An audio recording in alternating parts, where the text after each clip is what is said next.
Welcome back team classes channel. And student, आप कह सकते हैं कि आज का ये वीडियो आपके लिए काफ़ी इंपॉर्टेंट है, आपके एग्जाम के लिए काफ़ी ज़्यादा इंपॉर्टेंट एंड कंपलसरी है। बिकॉज अब अगर आज की इस वीडियो को आप नहीं देखेंगे ना तो आप बहुत पछताएंगे, ठीक है। क्योंकि अगर आप आज की इस वीडियो को नहीं देखेंगे तो आप अपने 7 मार्क्स खो देंगे, ठीक है। तो मैं आपको बता दूं कि आज की इस वीडियो में हम लोग क्या पढ़ने वाले हैं, ठीक है। आज की इस वीडियो में आपको रेफरेंस, कॉन्टेक्स्ट और एक्सप्लेनेशन कैसे लिखते हैं वो आज की इस वीडियो में बताऊंगी। अगर आप आज की इस वीडियो को देख लेंगे तो आपको समझ में आ जाएगा कि रेफरेंस, कॉन्टेक्स्ट और एक्सप्लेनेशन कैसे लिखते हैं किसी भी पैसेज का या फिर किसी भी स्टेंजा का, ठीक है। मैं आपको ट्रिक के साथ बताऊंगी, ठीक है। रेफरेंस, कॉन्टेक्स्ट और एक्सप्लेनेशन लिखने की एक ट्रिक बताऊंगी, ठीक है। तो अगर आप इस ट्रिक को अच्छे से जान जाएंगे ना तो पोइट्री और प्रोज दोनों के लिए ही यूज कर सकते हैं, ठीक है। और पोइट्री और प्रोज में जरूर आता है एक्सप्लेनेशन, कॉन्टेक्स्ट और रेफरेंस लिखने के लिए। सो अगर आप इस वीडियो को अच्छे से नहीं देखेंगे ना तो लिख नहीं पाएंगे, आपके 7 मार्क्स कट जाएंगे, यानी कि आपके टोटल 7 + 7 14 मार्क्स एग्जाम में से कट जाएंगे। सो वीडियो को पूरा जरूर देखिएगा, ये वीडियो आपके लिए काफी इंपॉर्टेंट होने वाला है क्योंकि आप इसमें इजिली तरीके से रेफरेंस, कॉन्टेक्स्ट और एक्सप्लेनेशन लिखने के लिए जान जाएंगे। अगर आपके घर में कोई बड़े भाई या आपकी बड़ी बहन होगी तो आपको वो बताए होंगे कि बोर्ड एग्जाम, इंग्लिश का जो बोर्ड एग्जाम होता है तो सबसे फर्स्ट नंबर जो क्वेश्चन आता है class 12th English board exam में, वो सबसे पहला प्रोज का एक्सप्लेनेशन, कॉन्टेक्स्ट और रेफरेंस लिखने के लिए आता है, ठीक है। तो अगर आप पहला क्वेश्चन ही जो है इसका आंसर अच्छे से नहीं लिखेंगे तो एग्जामिनर जो है इंप्रेशन अच्छा नहीं पड़ेगा एग्जाम पर आपके, ठीक है। तो एग्जामिनर आपके मार्क्स काट सकता है। सो इसीलिए आपको अच्छे से लिखना है, ठीक है। तो अब चलिए वीडियो को स्टार्ट करते हैं क्योंकि ये वीडियो आपके लिए काफ़ी इंपॉर्टेंट होने वाला है। इस वीडियो को पूरा जरूर देखिएगा क्योंकि अगर आप वीडियो को पूरा नहीं देखेंगे तो आप आधा अधूरा ही समझ पाएंगे, ठीक है। तो वीडियो को पूरा देखिएगा, ओके।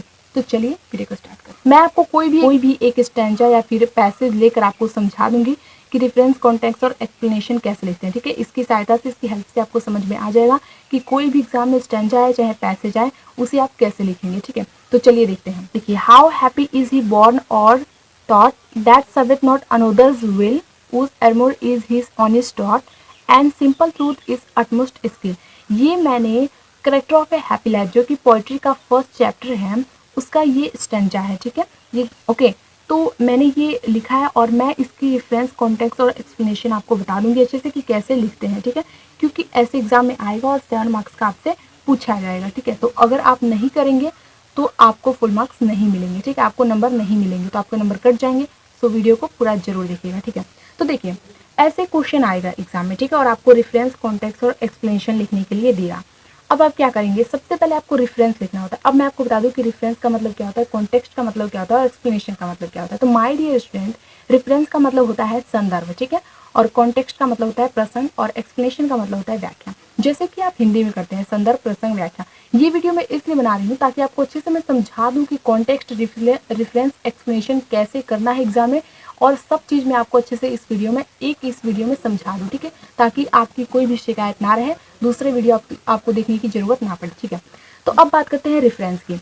तो देखिए, रेफरेंस लिखने के लिए सबसे ज़्यादा इंपॉर्टेंट ये होता है कि आप जिस चैप्टर का, मतलब जो भी पैसेज आपसे पूछा गया, स्टेंजा पूछा गया है एग्जाम में, तो आपको पता होना चाहिए कि वो किस लेसन का है, उसके राइटर कौन है, उसके पोइट कौन है। तो ये आपको पता होना चाहिए, ठीक है। कहने का मतलब है कि लेसन का नाम और उनके कवि का नाम या लेखक का नाम आपको पता होना चाहिए, ठीक है। तो ये काफ़ी इंपॉर्टेंट है। अगर आपको नहीं पता होगा तो आप रेफरेंस जो है नहीं लिख पाएंगे, ठीक है। तो रेफरेंस के लिए ये ज़्यादा कंपलसरी है कि आपको उनके राइटर का नाम, पोइट का नाम या फिर जो लेसन का नाम है वो पता होना चाहिए, किस लेसन का है ये। और इसके लिए इम्पॉर्टेंट है कि आप मतलब चैप्टर्स जो हैं, सभी चैप्टर, सभी लेसन्स को अच्छे से पढ़े हों। ये तो बात हो गई रेफरेंस की। और सबसे ज़्यादा इम्पॉर्टेंट एक्सप्लेनेशन के लिए ये इम्पॉर्टेंट है कि आपको उसकी हिंदी पता होना चाहिए। अब मैंने जो यहाँ पर स्टेंजा लिखा है इसकी हिंदी आपको नहीं पता होगी तो आप कैसे लिख पाएंगे। तो इसलिए आपको ये भी जरूरी है कि आप लेसन पढ़े हों, ठीक है, तभी आप एक्सप्लेनेशन कर पाएंगे, ओके। तो पढ़ा तो होगा ही आपने, ठीक है। तो चलिए अब देखते हैं रेफरेंस, कॉन्टेक्स्ट और एक्सप्लेनेशन कैसे लिखते हैं, ठीक है। तो देखिए, ये character of a happy life का, ये स्टेंजा जो है character of a happy life का है, ठीक है।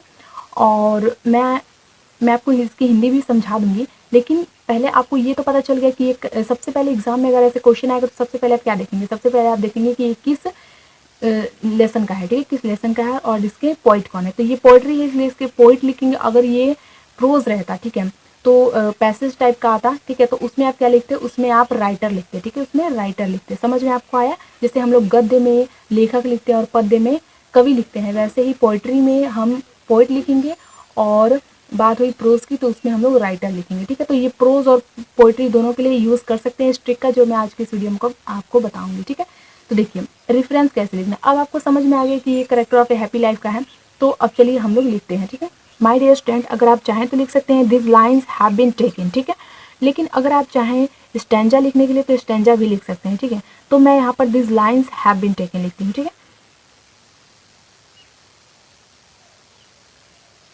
दिस, ठीक है, आपको समझ में आएगा अभी बहुत अच्छे से जब मैं आपको समझाऊंगी तो, ठीक है। देखिए this lines have been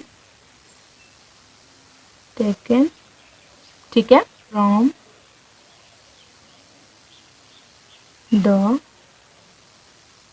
poem, ठीक है, फ्रॉम द पोइम। मैंने लिखा है कि this lines have been taken from the poem. अब ये जो पोइम है ये character of a happy life की आप तो जान गए हैं, ठीक है, और इसके राइटर का नाम भी आपको पता चल गया है।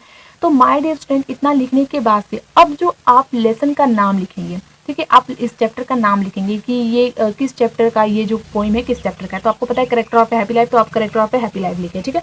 और एक बात और, आपको ब्लैक पेन से लिखना है ताकि जो इम्प्रेशन है ना वो थोड़ा अच्छा दिखे, ठीक है, ठीक है। तो देखिए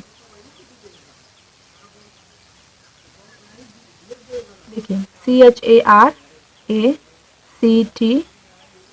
character of a happy life, ठीक है।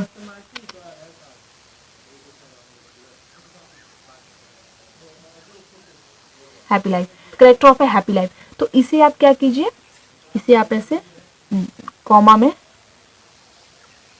इसे आप डबल इन्वर्टेड कॉमा में बंद कर दीजिए, ठीक है। तो character of this lines have been taken from the poem character of a happy life. समझ में आपको आया अच्छे से, ठीक है। अब आप लिख सकते हैं कंपोज्ड बाय या फिर आप लिख सकते हैं रिटन बाय, ठीक है। तो मैं कंपोज्ड बाय लिख देती हूँ, ठीक है।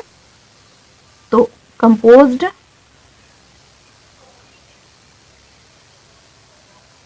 COMPOSED, ठीक है, कंपोज्ड बाय यानी किनके द्वारा रची गई है, ठीक है, कंपोज्ड बाय। अब आप उनका नाम ब्लैक पेन से लिखिए, पोएट जो है उनका नाम आपको ब्लैक पेन से लिखना है, ठीक है। तो पोएट का क्या नाम है, सर हेनरी वॉटन। तो लिखिए सर हेनरी, ठीक है, वॉटन, ठीक है, ओके।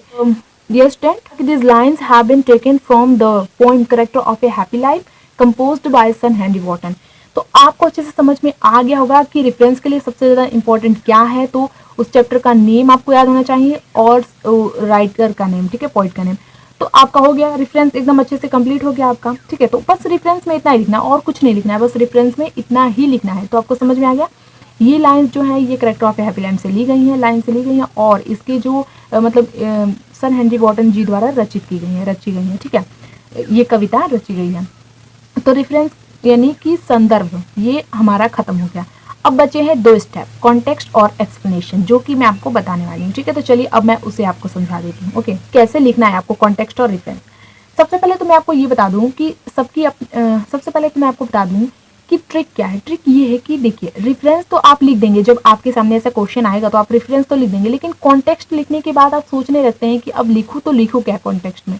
तो इन माय ओपिनियन कि आप सबसे पहले एक्सप्लेनेशन लिखिए, मतलब कि आप चाहे तो लिख सकते हैं कॉन्टेक्स्ट, ये मैं नहीं कह रही कि मत लिखिए, लेकिन सबसे पहले आप एक्सप्लेनेशन लिख लीजिए, क्योंकि अगर इसके बारे में तो आप जानते ही हैं, पढ़े हैं आप कि मतलब इसकी हिंदी आप जानते हैं, इसका अर्थ आपको पता है। तो आप सबसे पहले एक्सप्लेनेशन लिखिए, ठीक है। एक्सप्लेनेशन लिखने के बाद से आप कॉन्टेक्स्ट लिखिए, क्योंकि अगर आप एक्सप्लेनेशन लिख देंगे तो आपको समझ में आ जाएगा कि हाँ एक्सप्लेनेशन में क्या कह रहा है। और प्रश्न का मतलब तो आप जानते ही हैं कि इस मतलब ये जो बात इसमें कह रहा है उसका छोटा सा बात इसमें लिख दिया जाता है कि आखिर इसमें कवि कहना क्या चाहता है, बस इतना ही लिखा जाता है इसमें, ठीक है। प्रसंग में बस वही बात लिखी जाती है कि इस जो ये कविता है, जो ये पोइम है, इसमें आखिर कवि क्या कह रहा है, ठीक है, उसके कहने का मेन मकसद क्या है, वही तो प्रसंग में लिखा जाता है।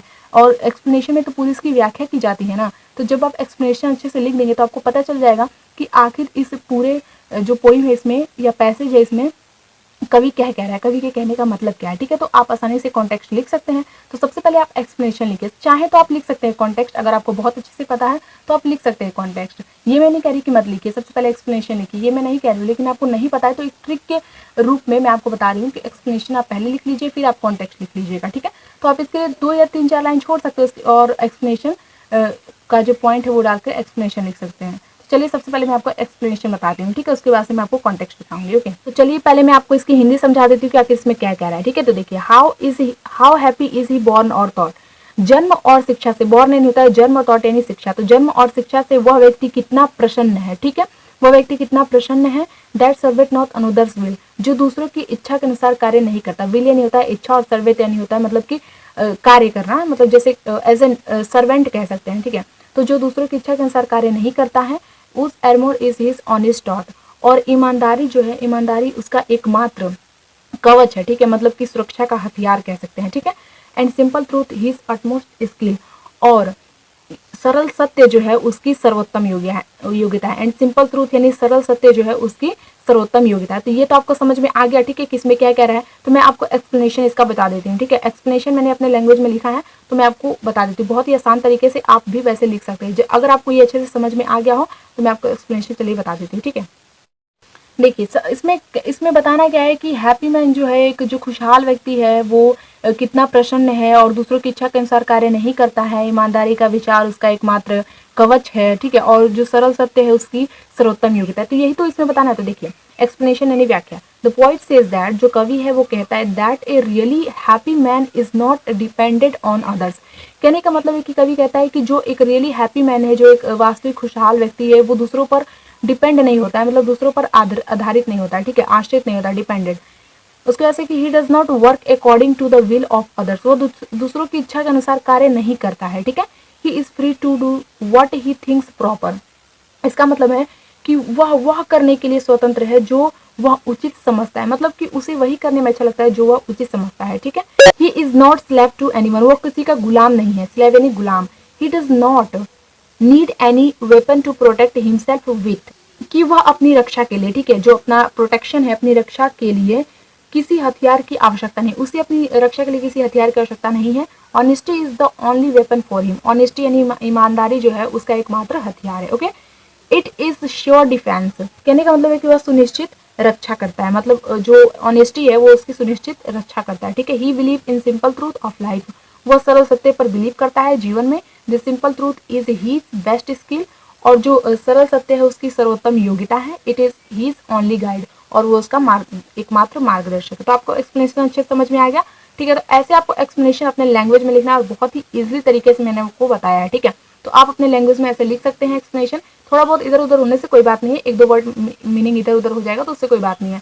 आपको जितना समझ में आया उतना आप लिख सकते हैं, ठीक है, अगर आपने वो पोइम या फिर वो पैसेज अच्छे से इस चैप्टर के पढ़ा है तो, ठीक है, उसकी हिंदी आपको अच्छे समझ में आई है तो, ठीक है। तो चलिए मैं आपको कॉन्टेक्स्ट बता देती हूँ। आपको इसमें समझ में आ गया कि इसमें कहने का मतलब क्या था। एक रियली हैप्पी मैन के बारे में उसने बताया है कवि ने, ठीक है। तो चलिए कॉन्टेक्स्ट देख लेते हैं। देखिए आपको समझ में आ गया, एक्सप्लेनेशन मैंने आपको अच्छे से करके बताया। तो इसकी हेल्प से आप कॉन्टेक्स्ट आसानी से लिख सकते हैं कि in this line the poet describe the life of a really happy man. ये मैंने पहले से लिख दिया था ताकि आपका टाइम वेस्ट ना हो, ठीक है। तो इसमें लेखक ने जो है डिस्क्राइब किया एक रियली हैप्पी मैन के बारे में कि रियली हैप्पी मैन जो है वो कैसा होता है, किसी पर आश्रित नहीं होता है, अपनी मर्जी का मालिक होता है, ठीक है। तो यही कॉन्टेक्स्ट में लिख सकते हैं आप ऐसे करके, ठीक है। तो आपको समझ में आ गया होगा। आप चाहें तो पहले कॉन्टेक्स्ट भी लिख सकते हैं, ये अपनी अपनी ओपिनियन है, जैसे आप चाहें वैसे लिख सकते हैं, लेकिन मैं सिर्फ यही चाहती थी कि मैं आपको ट्रिक की हेल्प से बताऊं जो आपको आसानी से समझ में आ जाए, ठीक है। और कुछ नहीं मैं चाहती थी, मैं इसलिए आपको बताना ट्रिक की सहायता समझती थी क्योंकि आप एग्जाम में आए तो आसानी से लिख सके, ठीक है। तो अगर वीडियो पसंद है तो वीडियो को लाइक कर दीजिएगा, चैनल को अभी तक सब्सक्राइब नहीं किया तो सब्सक्राइब कर दीजिएगा। वीडियो को पूरा देखने के लिए थैंक यू सो मच।